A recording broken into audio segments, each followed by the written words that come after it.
nós vamos conversar com Elisabetta Recini. Betta Recini, como é conhecido, uma figura brasileira de projeção mundial. Ela é nutricionista, foi a segunda mulher a ocupar a presidência do Conselho, antes dela só a Maria do Conselho, antes dela só a Maria Emília Pacheco havia ocupado. Ela é graduada em nutrição pela USP, mestre em ciências, fisiologia humana também pela USP e também pela USP doutora em saúde pública. É professora atualmente do Departamento de Nutrição da Universidade de Brasília. Para vocês terem uma ideia da relevância, da presença da Betta Recini, ela é a única brasileira entre 15 cientistas que integram o quadro do painel de especialistas de alto nível do Comitê de Segurança Alimentar Mundial da ONU. Ela, em 2021, foi pela segunda vez reconduzida ao cargo. Então, para vocês terem uma ideia da importância da presença global da Betta Recini e da relevância dela para a luta contra a fome no Brasil. É com alegria, então, que recebo aquela que voltará a ser, a partir de amanhã, presidenta do Conselho. Betta, que alegria você estar aqui. Muito obrigada, eu estou rindo, porque eu não sei se eu estou animada, apavorada, tudo junto, por conta de tudo. Por conta disso tudo que você falou, não de mim, mas do significado, né, do dia de amanhã e também do significado do dia de hoje, porque hoje também fazem 4 anos que a sociedade civil brasileira realizou no Brasil inteiro o banquetaço pela volta do Conselho. E hoje nós estamos realizando, o Conselho voltou, um prato cheio de justiça. Então, é muito forte mesmo o dia de hoje e o dia de amanhã, muito, muito mesmo, muito significativos para quem está envolvido diretamente, mas certamente para toda a sociedade brasileira que quer justiça e equidade. Esse banquetaço acontecerá em várias cidades do país hoje, né, Betta? Estou sabendo que aqui em Brasília acontece na rodoviária. Não, vai ser aqui no setor comercial sul, na Praça do Povo. Ah, perfeito. Setor comercial sul, na Praça do Povo. Então, quem estiver em Brasília vai, mas vai ter em várias cidades do Brasil esse banquetaço. Né? A gente não quer fome, a gente quer banquete. Comida de verdade, da agricultura familiar, agroecológica, orgânica, feita por nós. Coisa boa. Muito, muito importante, muito legal. Betta, explica para nós o que é o Conselho. O Conselho é um espaço institucional, porque ele faz parte dos processos de política pública no Brasil, que reúne a sociedade civil e diferentes setores do governo. E quando eu falo sociedade civil e diferentes setores de governo, eu estou falando de uma grande e importante diversidade de experiências, de temas, de vivências, de conhecimentos.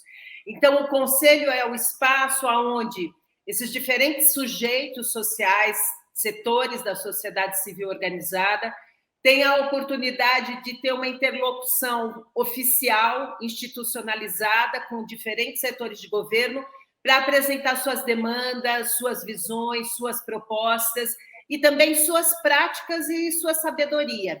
Isso faz com que o governo tenha uma oportunidade muito importante e única, que é chegar mais perto dessa diversidade de realidades, de problemas, mas também de soluções. Aqui no Brasil, a gente tem um conceito de segurança alimentar e nutricional que abrange muitas dimensões, desde da semente, do acesso à terra, quem trabalha, quem produz, o que produz, como tudo isso é comercializado, processado, que tipo de acesso nós temos aos alimentos, o que a gente come, como come, e as consequências que isso tem, tanto para a saúde individual e coletiva, mas também para o meio ambiente. Se você perceber tudo isso que eu falei, envolve diferentes responsabilidades de governo.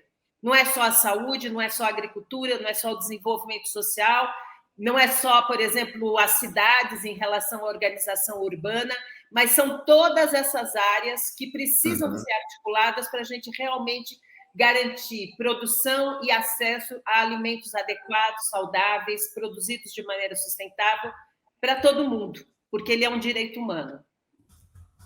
Então, a reativação do Conceia, ela é em si mesma relevante, mas ela é relevante também num conjunto de articulações e iniciativas do governo Lula, né? Como, por exemplo, o Bolsa Família, a reativação do MDA, e toda essa... É uma teia, né? É uma rede que está se estendendo. Totalmente isso. Porque, veja, é lógico que nós temos ações que precisam e já estão começando a serem tomadas, imediatas, de emergência, urgentes, para lidar com esse desastre que são as 33 milhões de pessoas em situação de fome e mais da metade da nossa população com níveis de insegurança alimentar. Mas, paralelo a isso, nós precisamos ir o tempo todo articulando essas ações emergenciais, como transferência de renda, reposição do per capita do PNAE, volta do financiamento e do acesso a mercados da agricultura familiar, transição agroecológica, etc. Tudo isso precisa ser feito o mais urgente possível, mas isso precisa estar articulado com ações que alterem a estrutura da desigualdade, né? As raízes da fome no país, as raízes da pobreza, porque senão a gente corre o risco de, em qualquer situação instável, tanto nacional quanto internacional, você rapidamente volta com níveis alarmantes de fome. 33 milhões de pessoas, né? Desculpa? 33 milhões de pessoas, que é a herança do governo Bolsonaro. Exatamente. Que é uma herança que começou a ser acumulada, vamos dizer assim, a partir de 2016. Né? Os dados já mostravam, numa pesquisa do IBGE, que pegou dados de 17 e 18, que com o aumento da pobreza, logicamente, também já estava tendo aumento da fome, e com toda a crise econômica, aprofundamento da crise sanitária, etc., isso levou à situação que a gente está vivendo hoje. Né? Então, nós precisamos articular medidas emergenciais com medidas estruturais. Perfeito. Beth, o que aconteceu lá em 1º de janeiro de 2019, ou nas vésperas? Vocês foram comunicados, o Conselho fechou, chegou um militar, chegou uma tropa do Exército. O que aconteceu ali? Porque foi assim, pum, um dos primeiros atos do governo Bolsonaro foi extinguir, né, o Conselho. Como é que isso aconteceu? Conta um pouco o bastidor dessa situação. Bom, diálogo e comunicação não foram exatamente as marcas desses anos de maneira nenhuma, né? A verdadeira comunicação, né, pelo menos. O que aconteceu foi o seguinte: já havia um processo de deterioração do diálogo, né, de governo com a sociedade civil desde 2016, isso é inegável. Exatamente. E, fora isso, os principais programas, né, que garantiam essa estruturação da produção, do acesso a alimentos, etc., também foram duramente castigados desde essa época. A gente tem programas que sofreram cortes de orçamento na ordem de 90%, 99%. Então, o cenário já não era nada positivo, mesmo antes do resultado das eleições. Durante o ano de 2018, com o aprofundamento da crise política e o cenário que estava montado, a sociedade civil não tinha muitas ilusões de que as coisas não iriam piorar ainda mais. Então, a gente começa, mesmo com o Conselho funcionando, com um diálogo limitado com setores pontuais do governo daquele momento, a gente já começa a analisar de que, dependendo do que acontecesse, nós certamente teríamos necessidade e faríamos um processo independente para manter nossa mobilização. Independente disso, no espaço institucional do Conselho, nós fizemos o que é a nossa missão, né? Acompanhamos as eleições, analisamos as propostas de todos os candidatos. Depois que teve o resultado das eleições, nós nos comunicamos com a então equipe de transição, apresentando nossa pauta, etc. E, fechando o ano, nós convocamos a 6ª conferência, que deveria ter acontecido em final de 2019.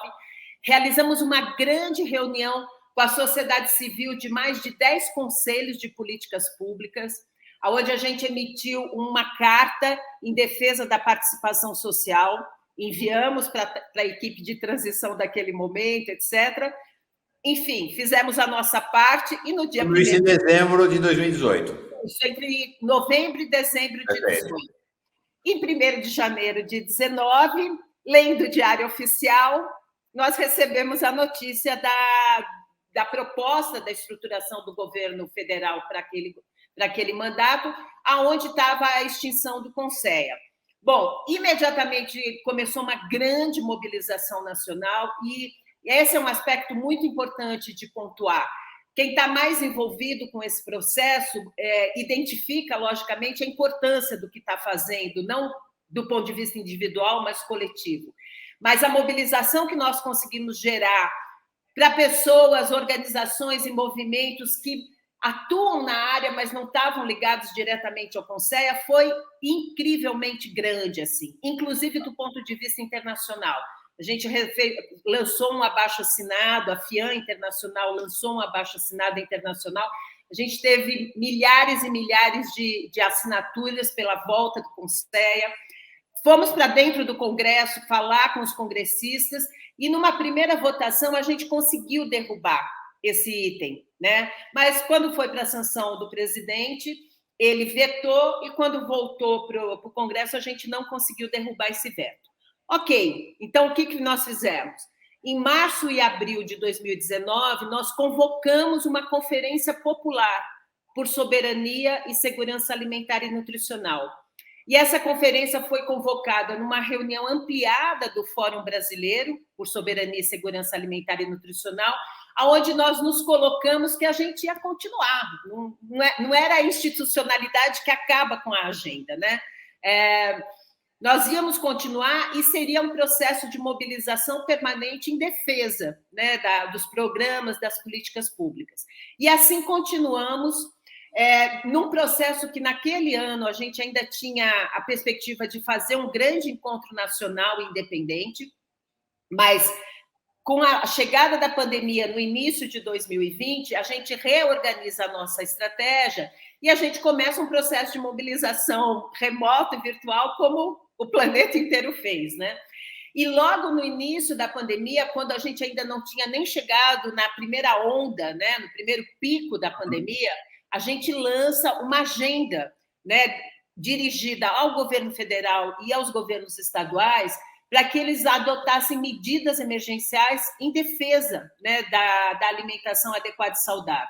Bom, logicamente isso não aconteceu, tanto que chegamos aonde chegamos, né, no final de 2022, mas a conferência continuou atuando em diversos processos, né?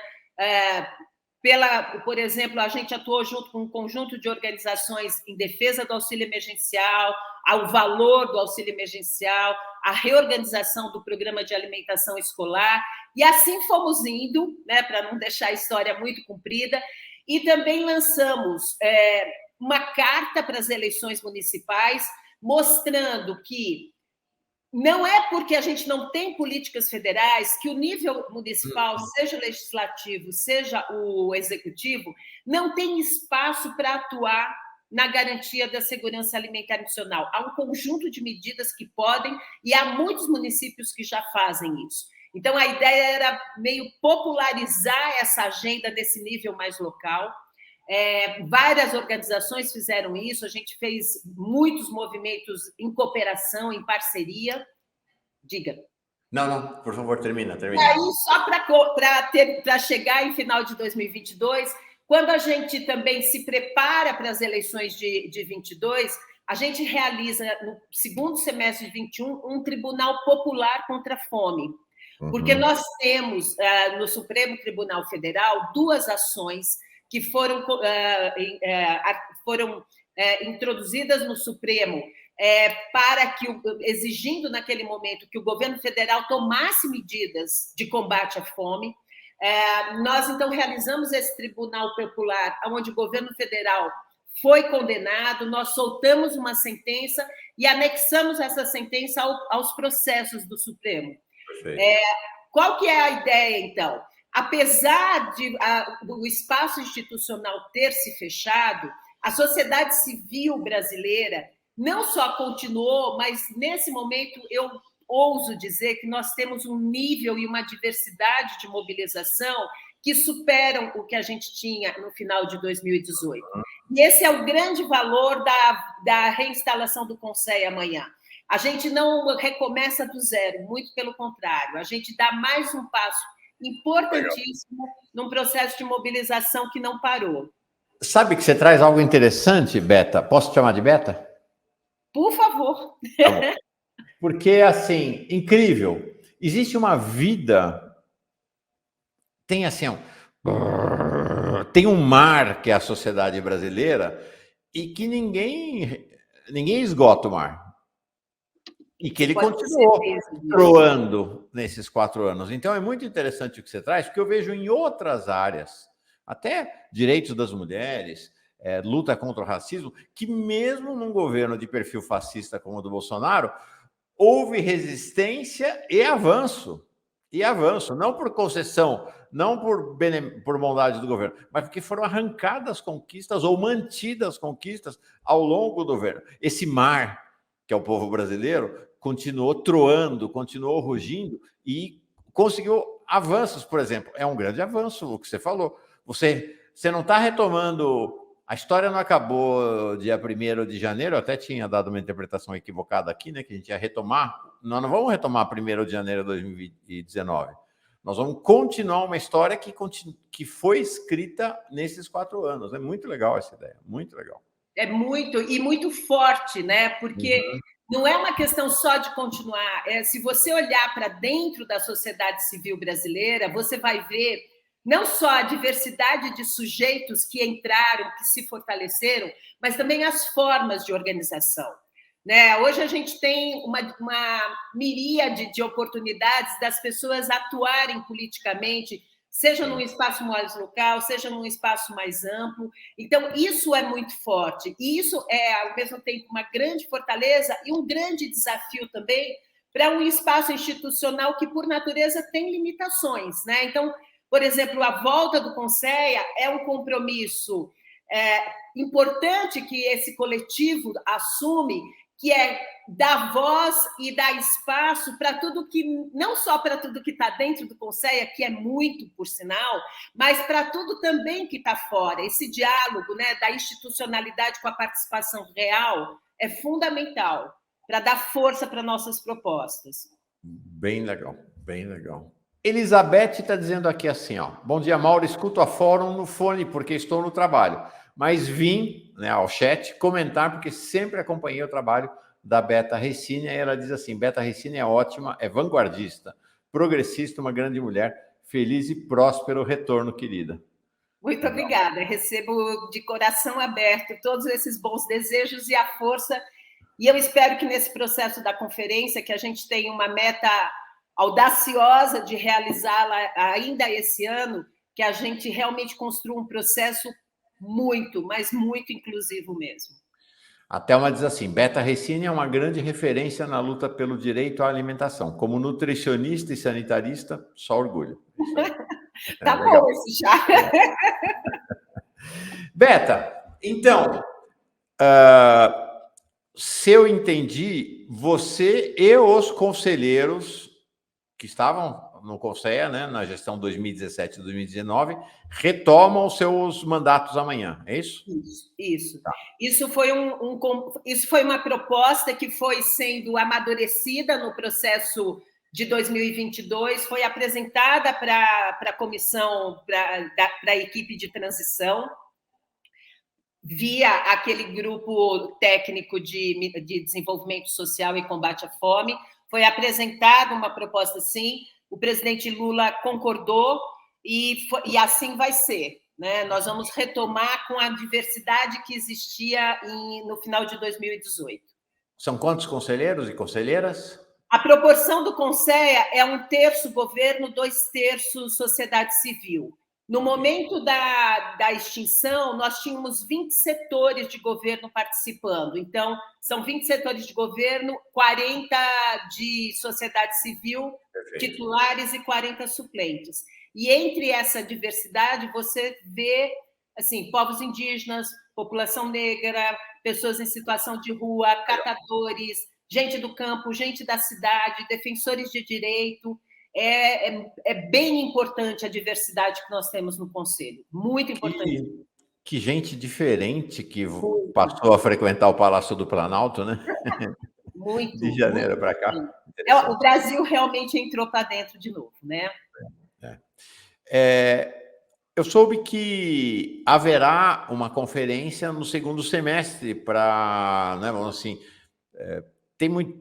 talvez haja até entidades que nem existam mais, né, depois desses 4 anos, enfim, para reorganizar o Conceia.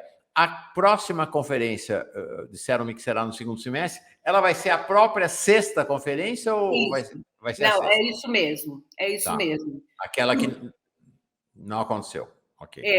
Porque, veja, nós temos uma lei, né, que foi aprovada em 2006, que instala o Sistema Nacional de Segurança Alimentar e Nutricional. E assim como a gente tem no SUS, no SUAS, as conferências nacionais é de onde emanam as grandes prioridades, né, as grandes diretivas que fazem tanto o conselho em si, mas também o próprio governo atue, né, no futuro seguinte, a conferência. Então, essa sexta conferência ela tem 2 grandes desafios. Um desafio é, a partir do que for implementado nesse ano, dessas ações que eu estava citando, emergenciais e estruturais, para garantir alimentação adequada e saudável e combate à fome, a gente certamente vai ter muita coisa acontecendo esse ano, mas quando a gente chegar na conferência, a gente precisa olhar não só o que aconteceu em 2023, mas a gente precisa olhar para o próximo período. Então, é da conferência que saem as grandes prioridades e diretrizes para que o governo elabore um terceiro plano nacional de segurança alimentar e nutricional, que é esse plano que articula esses diferentes setores de governo em termos de compromisso, de orçamento, de metas, etc. Então, esse é um grande objetivo. A gente precisa ler a realidade, conhecer o que está sendo feito e apontar para o futuro. E um segundo grande objetivo é esse que você citou, que a gente vai atualizar as regras para a renovação do Conselho. Então, em termos de setores da sociedade civil, como que é a escolha, etc. Então, o próximo mandato do Conceia, ele é definido pelas regras da conferência. É só ela que tem essa legitimidade. Perfeito. Interessante. É muito forte. Eu lembro. Bom, fome é um tema do presidente Lula desde sempre, né? Uhum. Acho que talvez a fala mais marcante, a expressão mais marcante da presidência de Lula, logo depois da eleição de 2002, é quando ele diz que se daria por satisfeito se ao final do mandato dele o brasileiro tivesse 3 refeições por dia, né? Um café da manhã, um almoço e um jantar. Portanto, a fome foi uma das grandes prioridades do seu primeiro mandato. E volta a ser, né? Uhum. Essa condição de 33 milhões de pessoas com fome, mais de 100 milhões de pessoas em insegurança alimentar, volta a ser e tem sido recorrente nos discursos de Lula esse tema. Me chamou muito a atenção lá atrás, quando Janja, que é uma protagonista do governo, uma protagonista relevante do governo, naquela entrevista famosa dela para o Fantástico, perguntam quais seriam as prioridades dela, me chamou a atenção, me surpreendeu, porque ela falou segurança alimentar. Eu tinha ouvido até pouco essa expressão, né? Então, me parece que a reativação do Conceia, ele atende não apenas uma prioridade política, mas, inclusive, uma prioridade afetiva do governo Lula, né? Dessa dinâmica de relações que se retomam e que se ampliam no governo agora, né?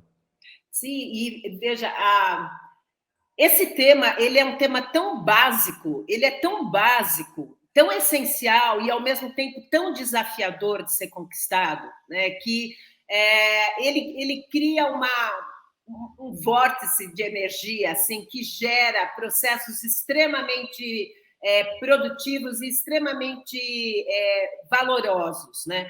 Veja, você estava lembrando esse anúncio, né, quando teve aquele pronunciamento na Paulista, logo após a vitória de 2002, né? Quando ele anuncia o Fome Zero. vê a força disso, né? Simplesmente essas duas palavras se tornaram palavras que referenciam programas internacionais, globais, negociações multilaterais, está dentro dos Objetivos de Desenvolvimento Sustentável. Então, são duas palavras que sintetizam exatamente, talvez, o desafio mais básico, mas mais fundamental da humanidade. Acabar com a fome não é um compromisso solidário, simplesmente. Ele é um compromisso da própria existência da humanidade. Quer dizer, qualquer coisa que acontece nesse planeta, a gente salta... Primeiro, a gente convive historicamente com, no mínimo, 600, 800 milhões de pessoas passando fome no mundo. Quer dizer, uma humanidade que naturaliza isso, ela tem sérios problemas, né? E qualquer coisa que acontece, a gente passa rapidamente desse número para 1 bilhão de pessoas.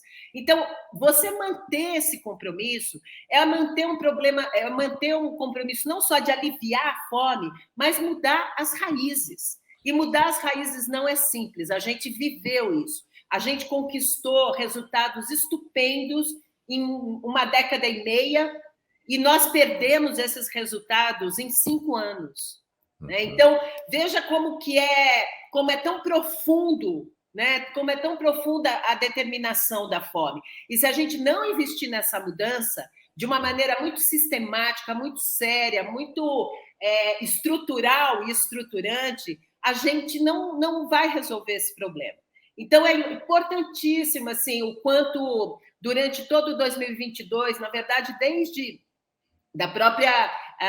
quando ele conquista a liberdade, ele volta a falar isso. A gente realizou, logo em 2020, se eu não estou enganada, a gente realizou uma reunião virtual com o presidente Lula. A Conferência Popular fez essa reunião, onde ele quis ouvir da sociedade civil, afinal de contas, o que está acontecendo, quais são as propostas. E desde aí a gente vem de diferentes espaços e oportunidades dialogando sobre isso. E a gente sabe fazer isso, Mauro, a gente sabe porque a gente já fez. Então, não que a gente vai repetir a história, mas a gente pelo menos aprendeu com a história para a gente avançar de uma maneira muito mais consistente. Essa ideia é muito significativa, né? O que se conquistou em 15 anos foi para o ralo em 5. Espero que não demore 15 anos, né? Para reconquistar de novo. Não, a gente não tem mais esse tempo, não. A gente precisa acelerar. Sim. Apesar de todos os desafios que a gente tem, né? Porque a situação, tanto global quanto nacional, tem aspectos que são muito mais complexos do que talvez a gente tivesse em 2003. Parece-me significativo que, além do chamado Conselhão, Conselho da República, o Conselho seja o único conselho ligado diretamente ao presidente da República.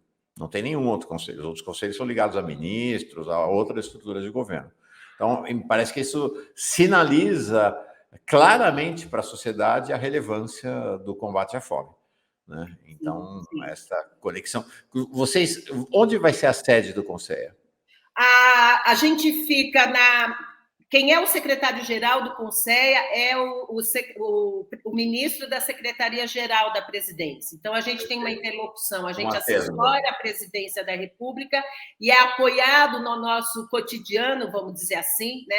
As condições de funcionamento são dadas pela Secretaria-Geral da Presidência. Perfeito, legal. Deixa eu te fazer uma pergunta como nutricionista. Estou conversando com Beta Recine, que a partir de amanhã reassume a presidência do Conselho, o Conselho Nacional de Segurança Alimentar, amanhã em Brasília, um grande evento no Palácio do Planalto para marcar a retomada do Conselho Nacional de Segurança Alimentar e Nutricional, que é presidido por uma nutricionista, a Beta Recine. Beta, explica para nós a diferença, porque o que a gente tem visto 33 milhões de pessoas com fome e aproximadamente 100 milhões com insegurança alimentar. Qual é a diferença entre fome e insegurança alimentar? Bom, esses dados, eles vêm de um instrumento, né, que a gente aplica. O IBGE já tinha feito isso em 2004 e fez mais 4 pesquisas, a última foi em 2017. tem uma escala de insegurança alimentar. É um conjunto de perguntas que você faz para a pessoa que é referência do domicílio, perguntando se ela, por exemplo, se ela e o conjunto da família estão se alimentando, se eles perceberam que eles tiveram que reduzir a quantidade de alimento nas refeições, se eles tiveram que pular a refeição e se eles ficaram sem se alimentar. Então, o que a gente chama de fome é o que seria, dentro da escala, o grau severo, né? O grau grave de insegurança alimentar. Se a pessoa, por exemplo, teve que trocar um alimento por outro, ou se ela teve que reduzir um pouco o tamanho da refeição, você vai agravando a restrição. Ou algo que a gente tem visto muito, né? Que é comprar. Quem comia carne 2 ou 3 vezes por semana passa a comer uma, passa a comer a 15 dias, uma vez por mês. Então, e por isso, exatamente, então são intensidades do quanto você precisa reorganizar a sua alimentação para garanti-la, até um ponto em que você não tem mais condições de reorganizar, porque você realmente não consegue acesso a nenhum tipo de refeição ou não consegue comprá-la. Então, essa é a situação de fome, né? E por que é importante a gente olhar esses 33 milhões, logicamente, porque é a situação mais grave, mas também os 100 milhões. Porque se você olha, por exemplo, a situação de trabalho, de remuneração das nossas famílias, você vai ver que esses 100 milhões estão se equilibrando, né? Estão tentando fazer isso. Eu comia, sei lá. Bom, falar que comer carne, depois das cenas que a gente viu, é quase um desrespeito, né? Porque as pessoas não fazem mais isso. A carne foi trocada pelo ovo, foi trocada pelas coisas mais baratas, e isso é lógico, né? Mas o que acontece? Esses mais de 100 milhões, eles estão se equilibrando. Então, qualquer situação em que, por exemplo, a pessoa tem um trabalho informal e conseguia ter um tipo de renda, e essa renda diminui, ou ela está pagando um aluguel e o aluguel aumenta, ou a energia aumenta, ou o ônibus aumenta, ou a inflação de alimentos aumenta. Então, o que acontece? Essas pessoas vão passando de uma situação de insegurança alimentar leve para moderada e da moderada para grave. Então, e às vezes se escorrega muito rapidamente, né? Exatamente, dependendo, você tem uma pessoa que é a pessoa que garante, por exemplo, uma parte importante do orçamento familiar. Ela perde o trabalho, ou ela perde o bico que ela tinha, ou ela estava recebendo o Bolsa Família e por algum motivo não recebe, ou o BPC. Enfim, é mais da metade da nossa população realmente tendo que diariamente encontrar estratégias de sobrevivência. Isso é muito ruim, é ruim para essas pessoas, é péssimo, é dramático para essas pessoas, porque elas não conseguem projetar suas vidas. Claro. E isso é péssimo para o país como um todo também. A gente compromete o país, não são só essas pessoas. Eu tenho uma enorme dificuldade, sabe, Beta? Eu sou uma pessoa de classe média, sempre fui da classe média. Quando passei fome foi por escolha, por fazer jejum. Não é isso. Não é do que nós estamos falando, é um assunto muito diferente. Então, para mim, é muito difícil, de fato, entender o que é você. E aí nós estamos falando, Beta, nós estamos falando de mais da metade do Brasil. O Brasil tem 214 milhões de habitantes, nós estamos falando de 130 milhões de pessoas. São 130 milhões de pessoas que, de um jeito ou de outro, acordam todo dia. O tema na agenda não é a reunião. O tema principal na agenda não é a conversa, não é o projeto, não é o trabalho propriamente que eu tenho que fazer hoje. O tema primeiro da agenda é como é que eu garanto comida para mim e para minha família no dia de hoje. É passar o dia desenvolvendo estratégias para garantir a alimentação. Eu não consigo nem imaginar o que é uma vida assim. Não, é realmente para pessoas que nunca chegaram nem perto disso. É por isso que a gente tem que parar de virar as costas para isso, de não olhar nos olhos dessas pessoas, tá? De fazer com que ficar torcendo que o semáforo abra logo para eu não ter que olhar do lado alguém que está com um cartaz falando que quer comprar um carrinho para poder vender um churrasquinho ou comprar um negócio para vender cachorro-quente, etc., ou porque o filho não tem comida. A gente não... Enquanto a gente achar que existe esse muro entre nós e todas essas pessoas, a gente está se condenando a um país muito menor do que ele pode ser e do que, de fato, ele é. Né? A gente tem que parar de achar que existe esse muro. Não existe. Esse muro não existe. Você é a única brasileira, única cientista brasileira a ter integrado 2 vezes já, não sei se você nesse momento integra, o Observatório de Políticas de Segurança... Não, desculpa, estou lendo errado aqui. O painel de especialistas de alto nível do Comitê de Segurança Alimentar Mundial da ONU. São 15 especialistas, você é a única brasileira que por 2 vezes integrou esse painel. Depois você me esclarece se ainda integra. O que é esse painel? É assim, bom, primeiro uma correção. A gente já teve um brasileiro que teve 2 mandatos, que foi o professor Renato Maluf. Tá. Né, que foi presidente do CONSEA também, né? Foi presidente do CONSEA e ele estava no painel exatamente nesse período. Tá. Eu ainda estou, o mandato é 2021, 2023, encerra, então, agora em outubro desse ano.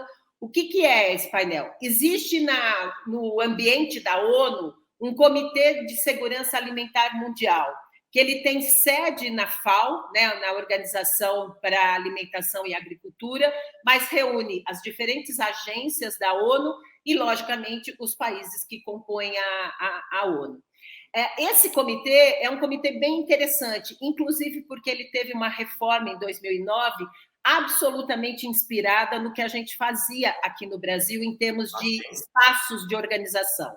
Então, ele tem, por exemplo, um mecanismo da sociedade civil que faz parte das discussões, etc.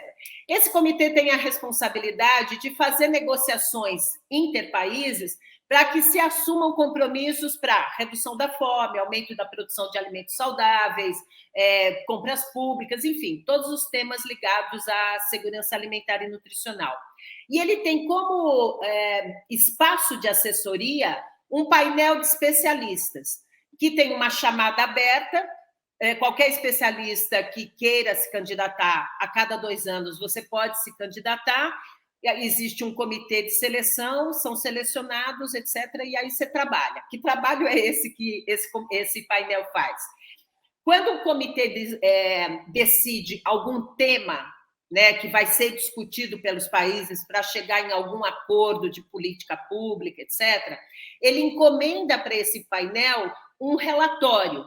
E esse relatório ele faz tanto um levantamento da questão das evidências científicas a respeito desse tema, mas também ele faz um levantamento das políticas públicas, que são bons exemplos para serem considerados para que os países desenvolvam. Então, o painel ele tem um papel técnico, vamos dizer assim, né? Ele elabora recomendações, etc. Ele entrega esse documento para o comitê e o comitê discute e decide decide ações, recomendações para os países. Por exemplo, agora a gente está fechando um relatório sobre a questão das desigualdades e a segurança alimentar e nutricional.